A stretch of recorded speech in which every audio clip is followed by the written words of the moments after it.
Hello everybody, and welcome to another review of Airsoft 45. Now, I've just ordered this again online, and same place, Gunfire in Poland.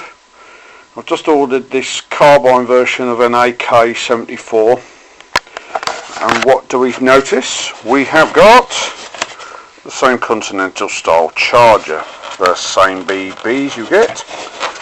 A high cap magazine. I've got plenty of these because I've got another 74, but that's in the repairers.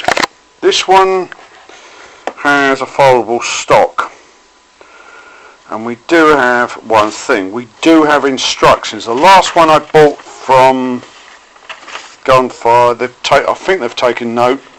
I do get instructions, what not to do, when to do it, and how not to do it. And half the instructions are in Polish. It's very unhelpful. This is a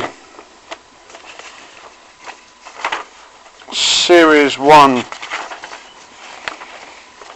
I mean, this is a version of a small NS UK AK version here.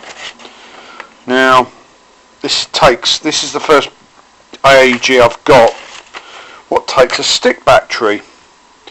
What goes in here. Now, I'm quite surprised if I can get it out of a box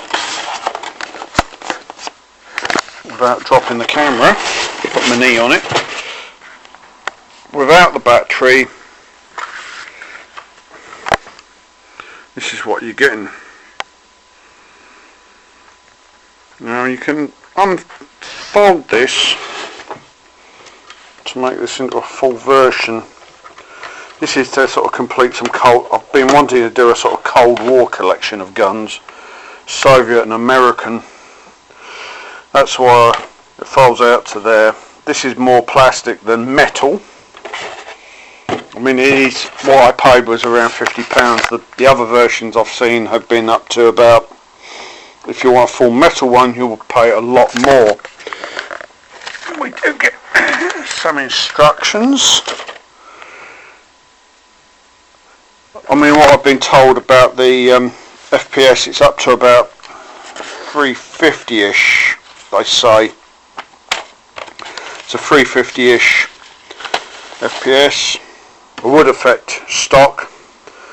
My other one's black. I've tried to fit a red dot sight on here.